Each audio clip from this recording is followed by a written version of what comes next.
Bom dia, pessoal, tudo bom?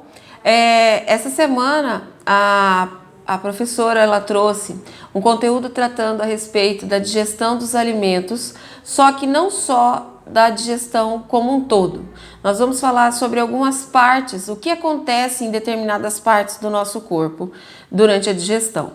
Quando se fala no processo digestório, nós temos todo o trato digestório, todo o sistema digestório e também as glândulas que são chamadas de glândulas anexas. Cada parte do sistema digestório e as glândulas anexas tem uma função bem específica, ou auxiliar na quebra de uma substância, ou auxiliar no movimento do bolo alimentar e assim sucessivamente. Quando se fala no processo da digestão do corpo humano, esse processo da digestão do corpo humano, ele acontece de duas maneiras, pelos processos físicos e processos químicos. Basicamente, quando se fala dos processos físicos, você está alterando o tamanho desse alimento. Você está quebrando em partículas menores e transformando em partículas menores para que possa se começar o processo químico, a parte química, a digestão química, que é o quê? É a absorção de determinadas substâncias e a utilização dessas substâncias dentro do seu corpo, tá? Esses processos, por exemplo, o processo da mastigação pode ser considerado um processo físico? Com toda certeza. A transformação, a quebra do amido em maltose, já na boca, que inicia-se o processo da digestão, pode ser considerado como um processo químico? Com toda certeza, ok? Quando se fala nessa digestão física ou mecânica, eu tenho três processos. Mastigação, ao qual deve ser feita com muita calma e sem pressa. O processo de deglutição, que é quase que um processo automático. E os movimentos peristálticos, que é a movimentação do bolo alimentar dentro do organismo humano, ok? Quando se fala no processo químico, o processo químico, ele acontece com a formação de algumas substâncias. Por exemplo, no estômago eu tenho suco gástrico, que ele é composto de ácido clorídrico, que tem a função de quebrar essas partículas, mais especificadamente no estômago, utilizar esse ácido clorídrico, esse suco gástrico, para quebra principalmente de proteínas. Não quer dizer que no estômago não seja absorvido outras substâncias. É absorvido, mas em menor quantidade. Nós temos o suco pancreático, que tem o auxílio da vesícula biliar e do pâncreas, que vai auxiliar a quebrar a gordura da tua alimentação. Por isso que tem pessoas que quando retiram a vesícula biliar, elas tendem a ter uma dificuldade na digestão de gordura da alimentação. Então tem que tomar um cuidado maior. Nós temos algumas enzimas que têm a função como catalisador, que aceleram o processo da digestão. Então elas vão atuar especificadamente em pontos e vão digerir determinadas substâncias. Por exemplo, o suco salivar ou a saliva é a amilase salivar, a enzima, e a função dela basicamente é quebrar amido e maltose. Suco gástrico, pepsina, função de quebrar a proteína, tá? Suco pancreático, são três enzimas: amilase pancreática, lipase pancreática e tripsina. Uma quebra amido, a outra quebra lipídio em ácidos em gordura mais simples e peptídeos em peptídeos mais simples, que são a composição da proteína em si, tá? No suco intestinal, nós temos 5 enzimas: maltase, lactase, sacarase, eriptase e lipase intestinal. Função específica delas: maltose transformada em glicose, lactose do leite, de derivados, quebrada e transformada em galactose e açúcar, sacarose transformada em glicose e frutose, eriptase, peptídeos formados em aminoácidos, que são substâncias mais simples dentro da composição das proteínas, e a lipase, ela vai ter a função de quebra da gordura, basicamente. Quando se fala das etapas da digestão, nós temos 3 etapas. O alimento, a primeira etapa, já na boca, inicia-se o processo da digestão. ela vai atuar diretamente. Quem atua nessa primeira etapa? Dentes, língua e saliva. Na segunda etapa, acontece no estômago. Quem vai atuar? O suco gástrico, quebrando as partículas e liberando esses componentes dos alimentos. E os movimentos peristálticos, fazendo como se fosse um movimento da musculatura, fazendo com que o bolo alimentar consiga caminhar dentro do corpo humano, tá? E a terceira etapa, no intestino delgado, quem vai atuar? A bile, ou bilis, o suco pancreático, o suco intestinal e os movimentos peristálticos também. Todos eles vão chegar ao final desse processo da digestão depois de mais ou menos umas 12 a 14 horas que você iniciou esse processo. Só assim você vai estar absorvendo os nutrientes que são necessários, tá? Dentro dessas etapas da digestão, nós temos o local, o que cada parte faz e o que é digerido. Então, por exemplo, na boca ocorre a mastigação do alimento com a ação da amilase salivar ou da saliva. É quebrado o amido, que é um carboidrato mais complexo. Na boca e faringe, deglutição do bolo alimentar. O esôfago, os movimentos peristálticos levam o bolo alimentar até o estômago. O estômago, ele vai ter ação do suco gástrico, quebrando as proteínas.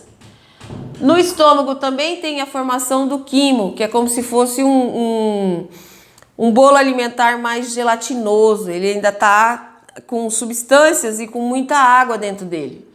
Intestino delgado seriam as secreções do pâncreas e da vesícula biliar.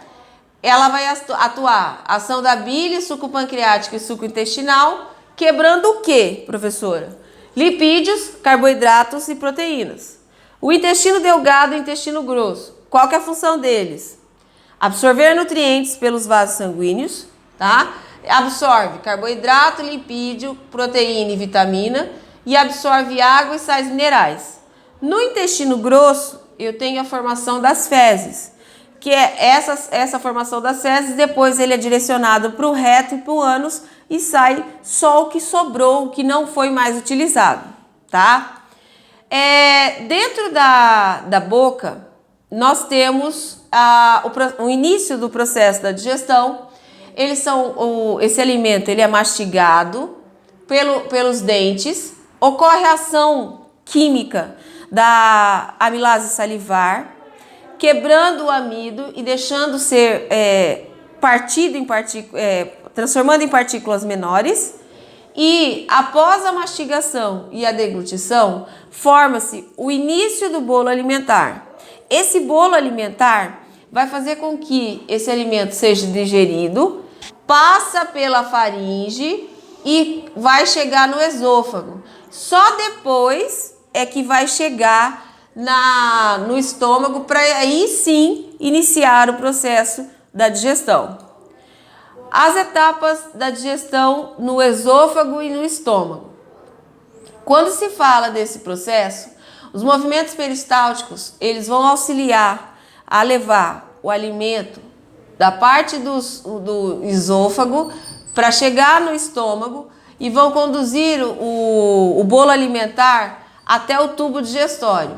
Nesse estômago, o bolo alimentar ele vai receber o ácido clorídrico e a enzima chamada pepsina, que vai acelerar o processo da digestão, facilitando a quebra dos nutrientes e absorvendo mais especificadamente dentro do estômago as proteínas de dentro do bolo alimentar, ok?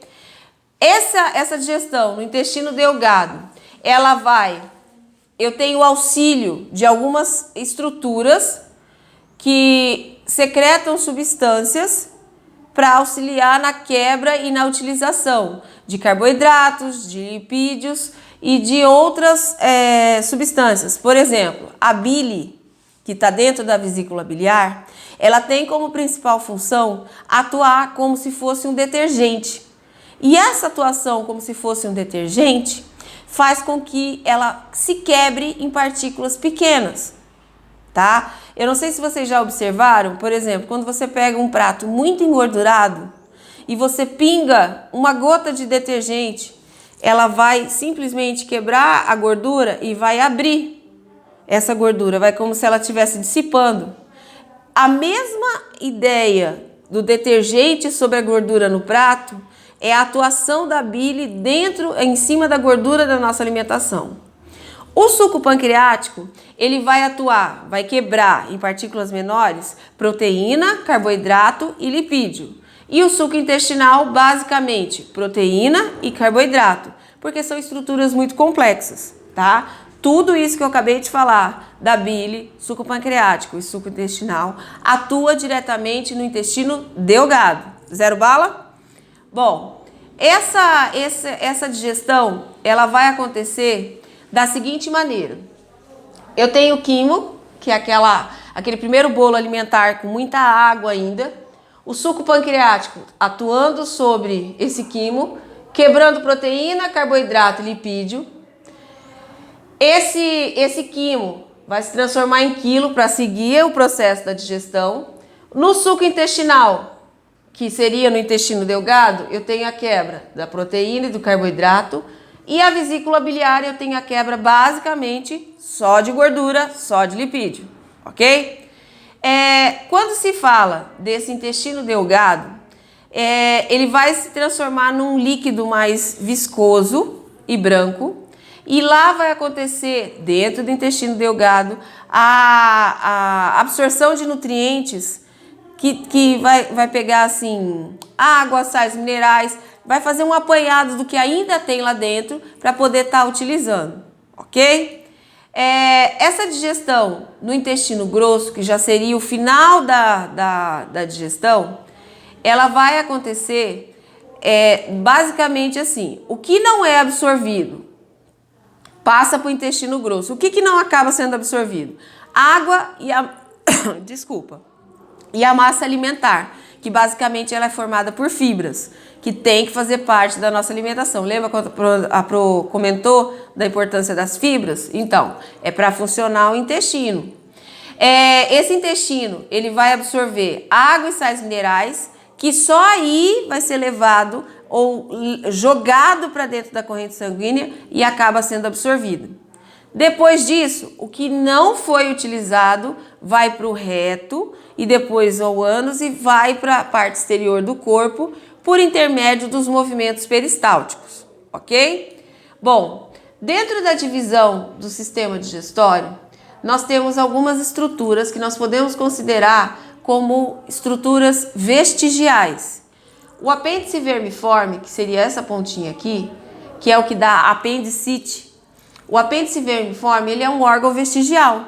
Se ele é um órgão vestigial, como que ele vai atuar? Ele não tem uma função específica na digestão, mas pode acontecer o seguinte: o alimento está caminhando dentro do corpo e cai migalhas aqui dentro. Caindo migalhas, eu tenho uma predisposição à formação de bactérias. Se ele inflamar e estourar, a pessoa tem que fazer uma cirurgia às pressas para a retirada e a limpeza da cavidade abdominal, porque esse apêndice ele vai jogar excesso de bactéria em toda a cavidade abdominal. Então, supurou, deu crise de apendicite, corre para o hospital, porque possivelmente você vai ter que passar por cirurgia para a retirada desse apêndice antes que ele estoure. Bom, nós temos um resumão desse processo da digestão. Primeiro acontece a mastigação e a ação da saliva sobre o amido. Eu vou deglutir esse bolo alimentar. Vão ter os movimentos peristálticos, levando esse bolo alimentar até o estômago, que vai começar a quebrar e pegar as proteínas. Eu tenho o suco gástrico, que vai estar digerindo diretamente as proteínas dentro do estômago. Formação desse quimo, ainda dentro do estômago, que é como se fosse uma massa alimentar mais mole. Eu tenho ação da bile, do suco pancreático e suco intestinal, quebrando o quê? Lipídio, carboidrato e proteína. Eu tenho absorção de nutrientes, porque cai na corrente sanguínea, cai nos vasos sanguíneos e é direcionado dentro do nosso corpo. A absorção de água e sais minerais e a formação das fezes. Bom, aqui eu tenho as etapas como um todo, tá? E o que ela digere? Boca, utiliza a substância amilase salivar, quebra amido. Estômago, suco gástrico, quebra proteína. Intestino delgado, suco intestinal, quebra basicamente proteína e carboidrato. Mas não quer dizer que nessas estruturas que eu estou falando não seja absorvido outras substâncias, mas em pequena quantidade. Pâncreas, suco pancreático, proteína, lipídio e amido. Fígado, a bile, quebra diretamente lipídio. Lembra que eu falei da gotinha do detergente? Tenta fazer em casa que vai ser bem legal. Intestino grosso, absorção de água e sais minerais e formação das fezes e eliminação do nosso corpo. Aqui nessa imagem eu estou te dando o que acontece em cada parte do intestino, do sistema digestório, qual a função de cada uma das partes. Então é bom você saber, por exemplo, que no pâncreas tem a secreção do suco pancreático, que vai atuar na quebra de gordura e assim sucessivamente. Pessoal, quando esse conteúdo aqui, eu passei atividades complementares, eu passei atividades da apostila. Se vocês estiverem com dúvida, vocês podem me procurar pelo WhatsApp, pelo grupo de vocês, pela aula online, e eu estou à disposição de vocês. Vamos estar nos cuidando por esse tempo. A gente está distante por enquanto, mas logo logo a gente vai estar junto novamente. Eu sei que é complicado a adaptação, mas eu acho que a gente está provando que a gente é mais do que nunca, ok? Um beijão, a Pro tá com vocês. Não esqueçam da Pro. Beijão!